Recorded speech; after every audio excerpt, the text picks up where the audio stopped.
اللہ ایسی ذات ہے یونس علیہ السلام کو مچھلی کے پیٹ میں 40 دن کھلایا. اللہ ایسی ذات ہے بنی اسرائیل کو 40 سال من و سلوہ آسمان سے کھلایا. اللہ ایسی ذات ہے حضرت مریم کو بغیر موسم کے پھل کھلایا. اللہ ایسی ذات ہے جو ماں کے سینے سے ٹھنڈ میں گرم دودھ نکال دیتا ہے. اللہ ایسی ذات ہے جو گرمی میں ماں کے سینے سے ٹھنڈا دودھ نکال دیتا ہے. اللہ پہ پورا بھروسہ کرو, اللہ رازق ہے اور کوئی رازق نہیں. اور دوسرا حضرت محمد صلی اللہ علیہ وسلم کی پوری زندگی سیکھ لو, آگے مال اتنا ہے کہ ہم سنبھال بھی نہیں سکیں گے. صحابہ نے اللہ کی ذات پہ ایسا بھروسہ کیا کوئی کر ہی نہیں سکتا. حضرت ابن حذیفہ رضی اللہ عنہ آگ میں ڈالے جا رہے ہیں, بادشاہ نے کہا مجھ پہ ایمان لیا, رب چھوڑ دے اور اسلام کو چھوڑ دے. کہا نہیں چھوڑوں گا. بادشاہ نے آرڈر دیا ڈال دو ان کو. جب وہ آگ میں ڈالے جانے لگے تو ذرا سا رونا شروع ہوئے اور ذرا کانپ رہے تھے. تو وہ لوگ سمجھے کہ ابن حذیفہ رضی اللہ عنہ بہت قیمتی آدمی ہے, بادشاہ کو بلایا, ڈر گئے, آ جاؤ دعوت دو ان کو کفر کی. تو آ کے بادشاہ نے کہا کیا ڈر گئے؟ کہا نہیں. کہا کیوں پر رو کیوں رہے ہو؟ کہا میں تو اس لیے رو رہا ہوں کہ میری ایک جان ہے, کاش جتنے جسم میں میرے بال ہیں اللہ اتنی جانیں دیتا, وہ ساری اللہ کے لیے قربان کر دیتا. تو بادشاہ نے اس کا کہا میں تجھے چھوڑ دوں گا, تیرے ساتھیوں کو, تو میرا ماتھا چوم لے. حضرت ابن حذیفہ نے اپنے ساتھیوں کی جان بچانے کے لیے ماتھا چوما. تو مسلمان ایسے تھے, اللہ پہ پورا بھروسہ تھا اور حضرت محمد صلی اللہ علیہ وسلم کی زندگی سے محبت. اگر یہ دو چیزیں ہم کر لیں میرے پیارے, اپنے آپ کو اللہ کا پابند بنا لیں. اب اچھا اللہ سے تعلق کہاں بنے گا؟ مسجد میں جا کے.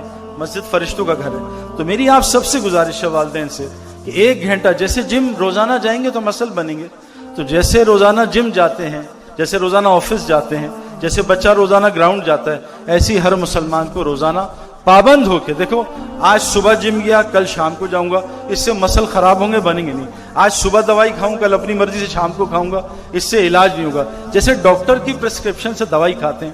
ہماری کرکٹ کی پچ ہے نا, پچ, اس میں اگر پانی دینے کا ٹائم ذرا سا 19-20 ہو تو پچ برباد ہوتی, صحیح نہیں ہوتی. تو میری آپ سب سے گزارش ہے, ابھی تو آپ کو پتہ ہے ہمارے پاس ٹائم ہی نہیں ہے.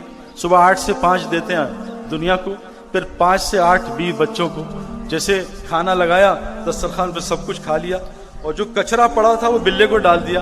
تو 8 سے 5 دنیا کو دیا, 5 سے 8 20 بچوں کو دیا, اور 8 سے 9 رات کو کچرا اللہ کو ڈال دیا کہ اللہ بس یہی تیرے لیے بچا ہے. فی الحال بچا کچا وقت اللہ کو دے دیں, لیکن کوشش کریں روزانہ 1 گھنٹہ. کیوں؟ روزانہ مؤذن کہتا حی علی الصلاۃ حی علی الفلاح, نماز کے لیے بھی آؤ اور کامیابی کی مسجد میں بات ہوگی اس کے لیے بھی رکو. اذان صرف نماز کی دعوت نہیں ہے, اذان دعوت تامہ ہے. اللہم رب ہذہ دعوت تامہ. اذان ویسے بھی باہر کے لوگوں کے لیے ہے, اذان مسجد کے اندر کے لوگوں کے لیے نہیں ہے. اذان کا مقصد باہر کے زندگی بند کرانا, لوگوں کو مسجد کی طرف بلانا. تو پہلی چیز, کیونکہ ہم پانی کے ہیں, ہم انسان بننا چاہتے ہیں, اللہ کے بندے بننا چاہتے ہیں, ہمیں مسجد کو, کیوں کہ اللہ کی ذات پہ ایمان کیسے بنے گا؟ مسجد جا کے. کیوں کہ حضرت محمد صلی اللہ علیہ وسلم نے فرمایا جس کو کثرت سے مسجد کا عادی دیکھو اس کی ایمان کی گواہی دینا. آپ یہ نہیں فرمایا جو ہر سال حج کرے اس کی ایمان کی گواہی دینا, کیونکہ ہر سال حج تو مشرکین بھی کرتے تھے. آپ نے یہ نہیں کہا جس کو نماز پڑھتے دیکھو 5 وقت کی اس کی ایمان کی گواہی دینا, منافقین 5 وقت کی جماعت کی نماز پڑھتے تھے. آپ نے کہا جس کو مسجد کا عادی دیکھو اس کی ایمان کی گواہی دینا. آج مسلمانوں کی مسجد کی عادت نہیں رہی, جلدی سے نماز سر سے اتاری باہر نکلے. مسجد میں دل, مومن کون ہے جس کا دل مسجد میں اٹکے؟ تو پہلی چیز تو میری گزارش ہے آپ والدین سے, بچوں کو بھی عادت ڈالیں کہ ان کو مسجد سے الفت ہو.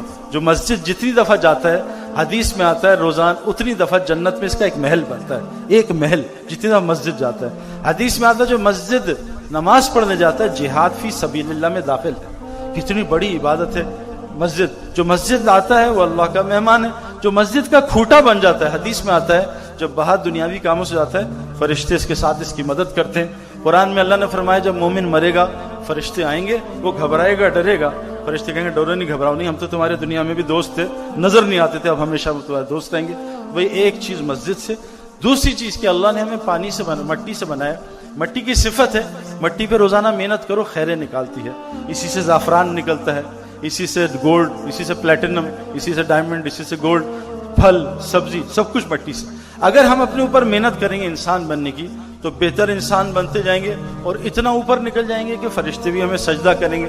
خدا نہ خواستہ ہم نے انسان بننے کی محنت چھوڑی تو انسان اتنا نیچے گرتا ہے. پہلے عام جانور بنتا ہے, بکری بھینس, اپنا کھاؤ بس یار, دوسروں کو بھاڑ میں ڈالو.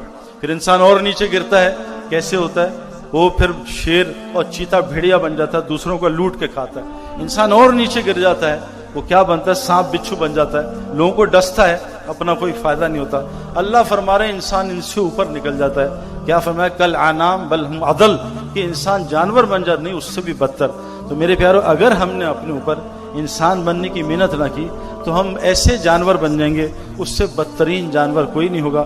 اللہ نے انسان کو ایسے مادے سے بنایا، یا اعلیٰ سے اعلیٰ فرشتوں سے اوپر، یا بدتر سے بدتر بدترین جانور سے بدتر۔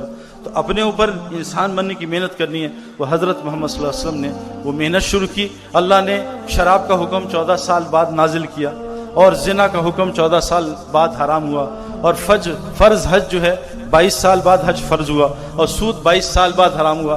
اللہ نے تدریجاً حکم اتارے۔